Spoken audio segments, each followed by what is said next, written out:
Good morning, everyone. It is Monday, the 14th of October, and this is my weekly video log.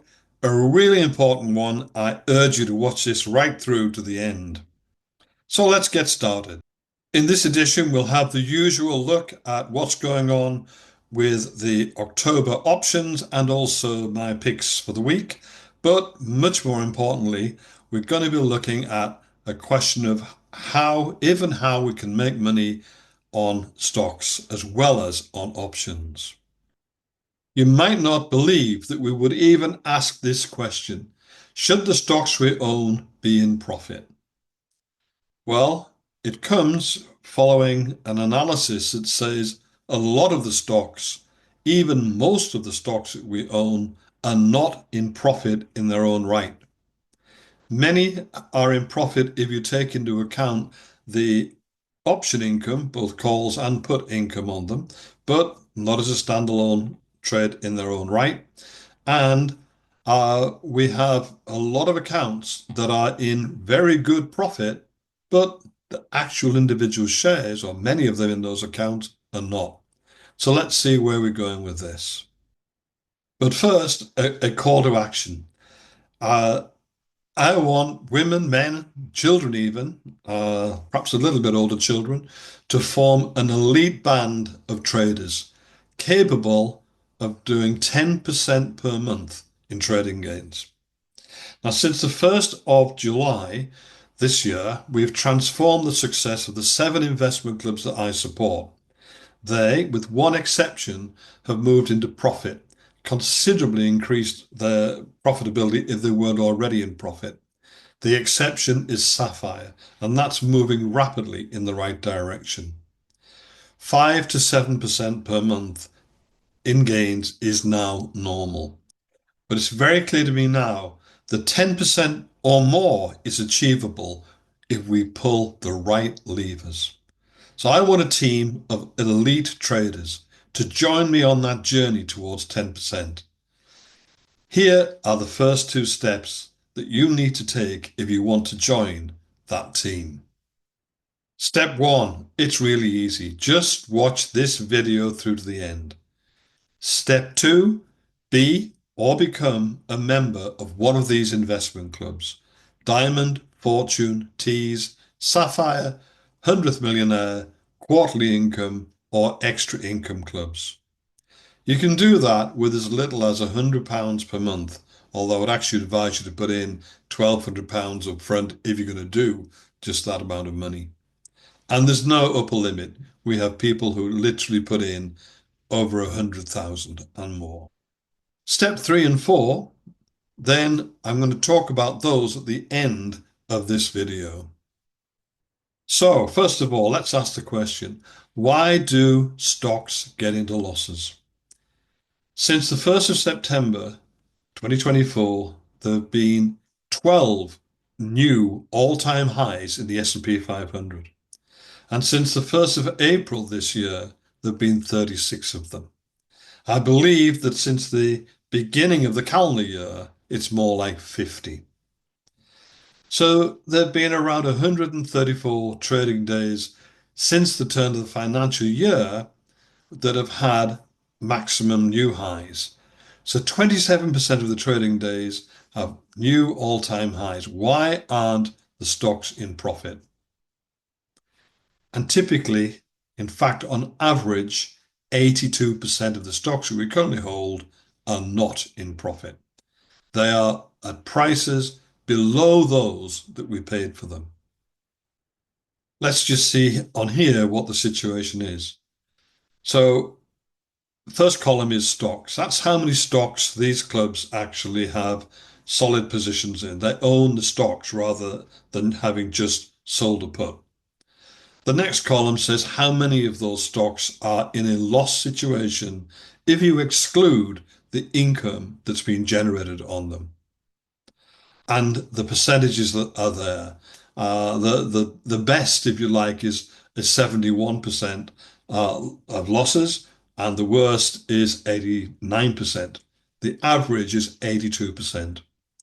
So out of 162 stocks owned by these clubs, 133 of them, 82%, are losing money. If we take into account the income that we've had, the position does improve.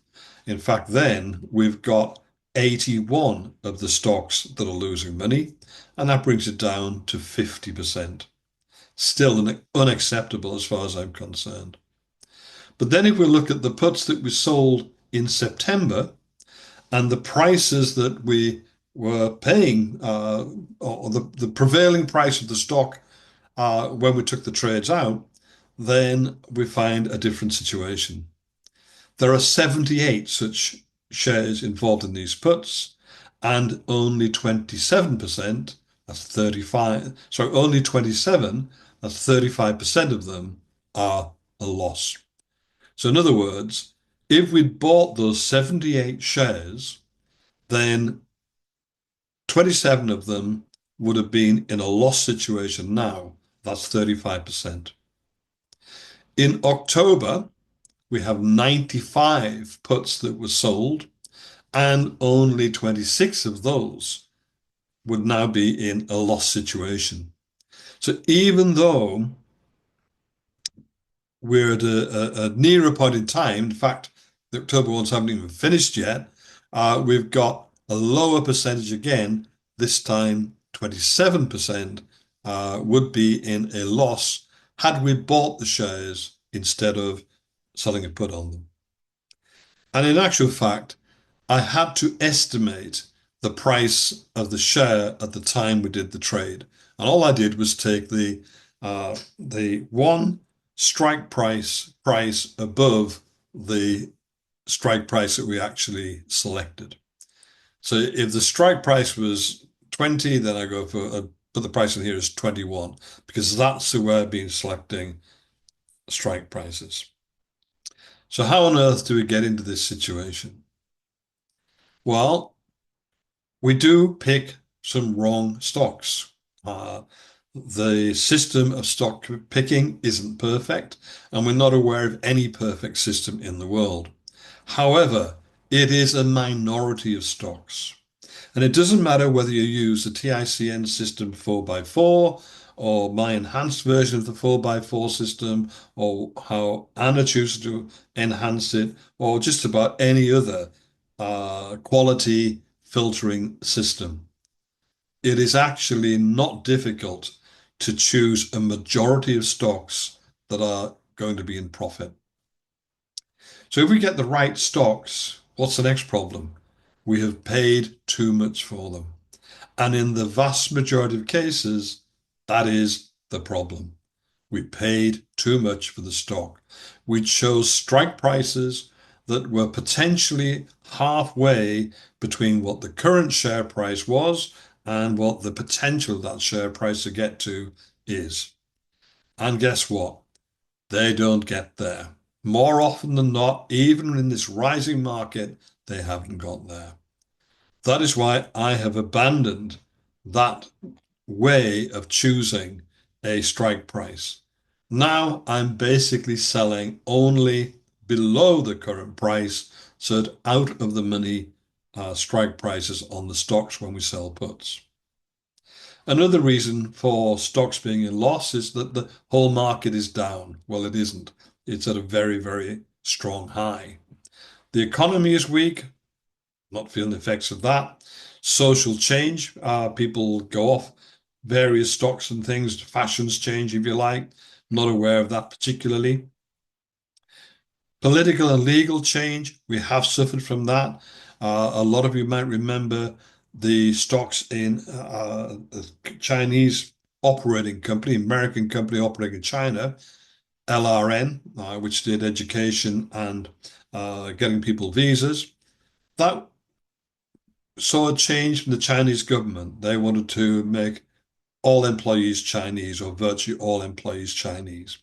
That damaged the company. It's actually coming back now, but it did lead to a loss situation. Competition.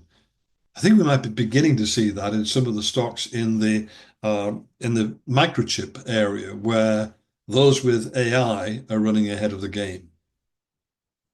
Others tend to fall back. You get technical change. That could also be a technical change. But if someone comes up with For example, a low-cost electric vehicle that could easily move things forward and put other stocks down.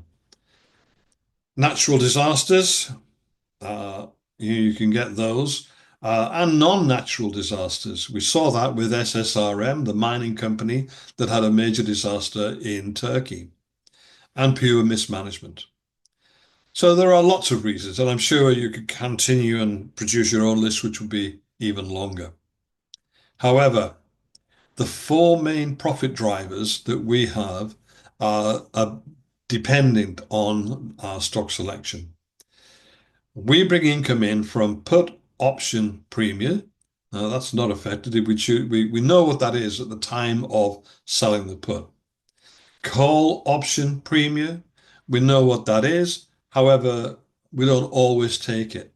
We're perhaps waiting for the stock price to get a bit higher, a bit higher, a bit higher, and so on. Price appreciation is the problem. That's what we're not getting. We're not getting enough price appreciation. That's why the stocks are in a losing position. And then you've got dividends. We've completely ignored dividends. We see them as, oh yeah, an extra 1% here or there. Well, that's not necessarily the case. Vail, for example, 13.5% per annum in dividends. So it's time to stop ignoring dividends.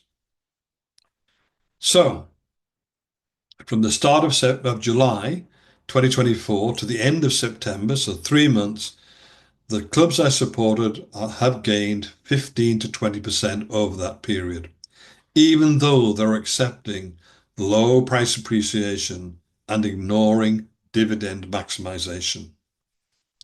So what can we do? Stop paying too much for stocks. Buy low, sell high, rinse and repeat. Stop ignoring dividends and sell calls at the jumping off points. It's actually pretty straightforward. Now, you may remember this from a previous video. And what I was saying was, instead of staying in a stock to get its whole rise, because stocks just don't go straight up, they go in nice wavy lines, uh, jump in, get out at a peak, get back in at a low, and get out at a peak. And in this particular diagram, which was made up, then you could gain $20 over this period shown, or if you came out and went back in again, you could get $30. Let me now show you a real-time example of this. And here it is. So this is AEO, American Eagle Outfitters. And it is a particularly good one because you can see the thing is trending almost straight across and it's got a decent difference between the peaks and the troughs.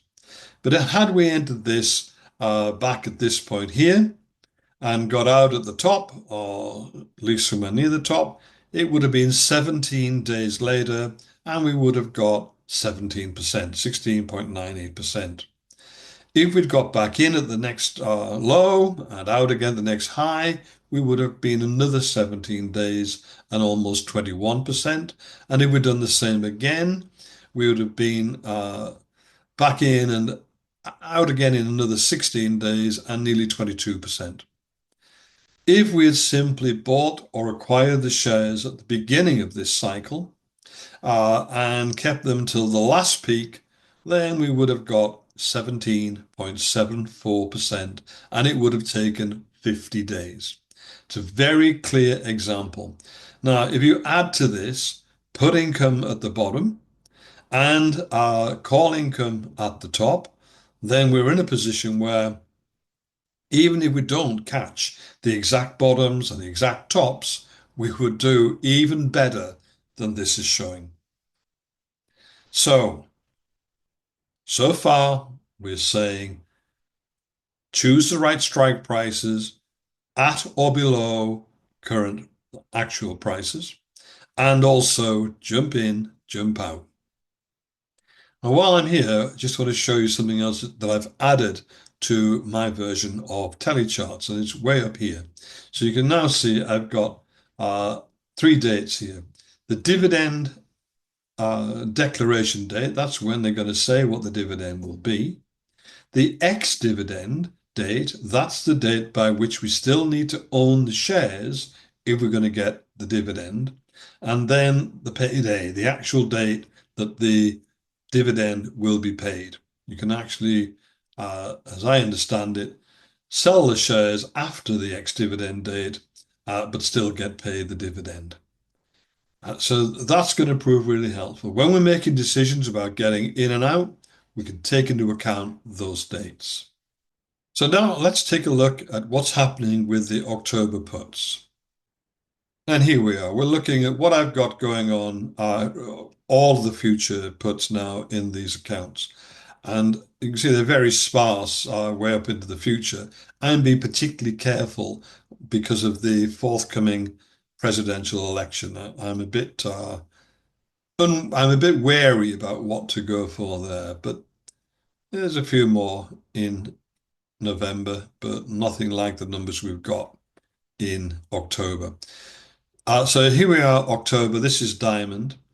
So the sort of brownie colored highlighting is telling me that we are close, that the actual price is close to the strike price. And that might want a decision, it might want looking at, it might want pushing forward, or it might just want accepting. And I've got two of those in this particular club.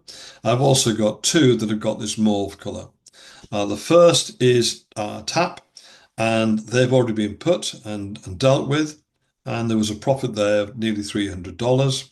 And the second one has just been into the position where it could be put. That's HAE. We're in it with a $75 strike price, and the current price is now $74.97. They're likely to get put to us. That would cost us $37,500. But even if we'd sold them immediately, as soon as they're put, there's a $760 profit in it. However, I know that if we want to, we can roll that forward and down to a strike price of $70 and get another dollar for doing so. So I'll be making that decision later today. Now, a new section on the right-hand side here. So I'm estimating the open price at the time when these puts were sold.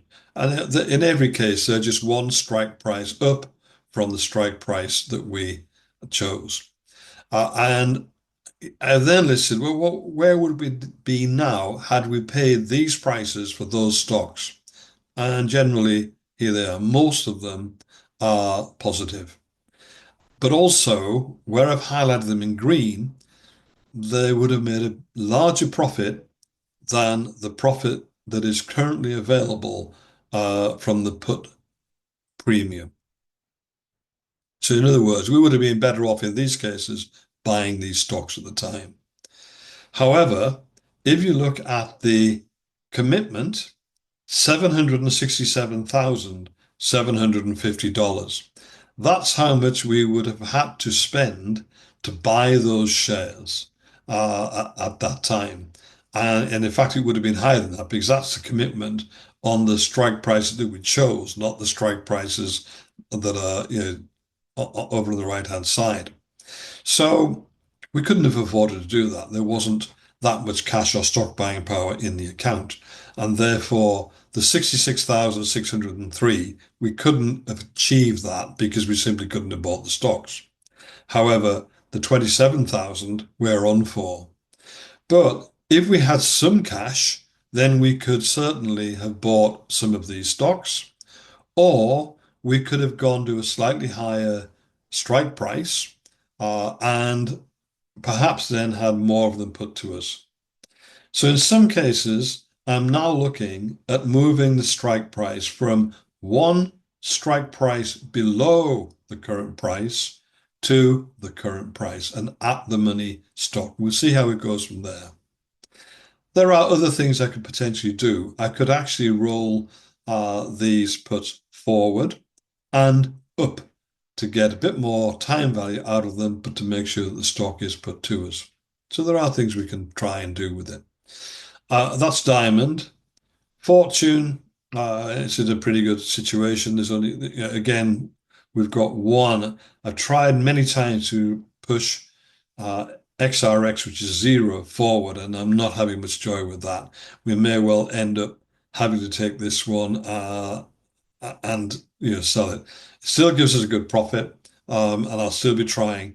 I'm letting the time value expire and keep trying every day on it. Teas are close on a couple to having them put to us, but nothing just yet. Sapphire, one that's close and one that's tipped over, which is again HAE. That I've still got time because it's a $75,000 commitment to roll it forward and down from 75 strike price to 70 and get $1 for doing so. Who else? We've got 100th Millionaire. They've got a few that perhaps need attention here. One's being put, a couple, well, it's HE, they need sorting out, and they will be today, I can tell you that. And then a few that are close. QI, HAE again, can deal with that today. And Extra Income, they again, HAE and TAP, they're the only ones that we need to take action on. So that's where we are with the puts that have been sold for October. So my filter results and trades for this week. And here they are. Now, what I've got on here are just the results of the filter. That's the value line filter that identified stocks with a score of 1, 2, or 3 for timeliness, 1, 2, or 3 for safety, and a financial strength of at least B plus. I then went through and looked for potential trades to sell puts, and I wanted expiration dates that were far enough off, but not very far off. Really, I don't want to go beyond the 5th of November, which is not just bonfire night in the UK, but also the US presidential election. So, yeah, I haven't gone searching for many of them, but I got a few. Might take a few on board here. KEG, Disney, and Nike. They look safe enough. And in those cases, we've got 3 to nearly 5% clearance on them. So that's the difference between the strike price and the actual current price above it when you take into account the premium. And we've got annualized returns on capital, which are healthy enough at 40 odd percent. Now, I do have a list of about 20 more of these, which didn't come through on the filter, but they do look good on the charts and they pertain to stocks that the clubs already have. So some of those might come into play, but I'm not trumpeting them at this time. So let's just have a look at the charts that I've got from Better Investing on these 3 stocks. First of all, Conger Brand, CAG. And over these are years along the bottom. So the thing is not actually doing too badly. And sales is the green line, earnings per share is the blue line. That's switched round. It's been going down. It's a bit of a turn. It's quite a narrow band. These little funny little shapes here, they show the high and the low stock price for the year. It's quite narrow at the moment, but we are towards the bottom. So I think that's reasonable for selling a put. Might not be the very best, but it's reasonable. Here is Walt Disney. Walt Disney, again, sales increasing steadily. It's not fantastic, but fine. Meanwhile, the share price has suffered in recent times. The earnings per share took a bit of a dip, but it's actually rising nicely. And in terms of its annual high, annual low, the share price is not in a bad position. So again, having passed all the filters and the quality checks, I'm okay with doing that. And the final one was Nike. We've got 1/4 of sales having dropped and earnings having dropped. But yeah, if you look at the pattern of it, it's not just a straight line here, and it's not out of trend. And we're at a good position in terms of the high and low of the stock price. Now, particularly, there's some very good premiums, and you can get well under the current price when you're selling your puts on this. So I think it's quite a good one. So back to my call for people to form an elite investors team, the next steps. Well, first, I would like you to attend the live training session. That's the one being held at the Hilton Hotel, Watford, on Friday, the 15th, that's just the evening, and then through the daytime on Saturday and Sunday, the 16th and 17th of November. If you've already attended the full weekend training previously, then you can book for the Sunday only. On the Sunday, I am going to be covering all of the stuff we've just been looking at now. I'm going to be looking at switching round so that we do get price appreciation as well as maximizing the put income and also the dividend income. Even if you don't want to become one of that elite investors trading team, if you want to understand what we're doing and consider it more fully, then you need to be there at least on the Sunday. You can book at my website, myinvestmentclub.co.uk. The next thing I want from these potential elite investors is for them to demonstrate their commitment. They need to be attending every club meeting, the Zoom meetings we have each month, and also the additional training and trading sessions that come along with it. Now, I'm not saying that no one can ever miss any of these. We all have holidays and other things that happen, but I need you to be at the vast majority of them and to continue to do so. So if you want to become an elite investor and help me on the journey towards the 10%, these are the steps you need to take. It would also do you no harm to join my Facebook group, The Extraordinary Stock Trading System. I tend to put things on there when I want to broadcast them to more than one club, to people that are generally interested. So I don't deluge it, but it's worth being in. If you search Facebook for the Extraordinary Stock Trading System group, then that's where you'll find it. Young stars, we have had a response. We've got more youngsters in now, and we've got some adults coming along. I'll just repeat the offer. If you're a member of an existing club, that's a TICN club or one of my clubs, then you can put either your children, grandchildren, whoever into this club. They can have up to £2,000 in it. You would actually be the member. They would not be the actual member just for legal reasons. But I'm also saying to get the club up to above $25,000 so we can take advantage of selling puts, I'm allowing the adults and guardians, parents, etc., to put 2,000 in as well.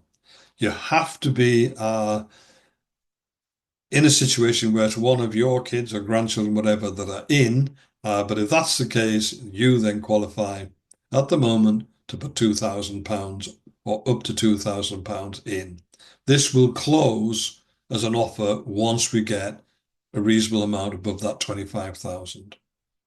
If you're watching this and you're not currently a member of an investment club, or if you are in one and you want to join another one, go to an income club, for example, then you need to go to myinvestmentclub.co.uk, check that out, check the clubs out, contact me, let me know what you're thinking. I'll help you choose a club if that's what you need, and away you go. The training, there are the dates again. Friday, Saturday, Sunday, 15th, 16th, 17th of November. Friday's just the evening, Saturday all day. We're at the Hilton Hotel, Watford, and you book at myinvestmentclub.co.uk. And the book is still available. I've got to say that some of it has now been superseded, but the vast majority of what's in this book is still pertinent, relevant, and anybody wanted to learn about how the clubs work, then it's ideal. And it's very, very low cost. It's like £1 or something on Audible. Okay, I think that's about it for this week. So if you're interested in becoming one of my elite traders, let me know that you're interested and start following the steps. Thanks for listening.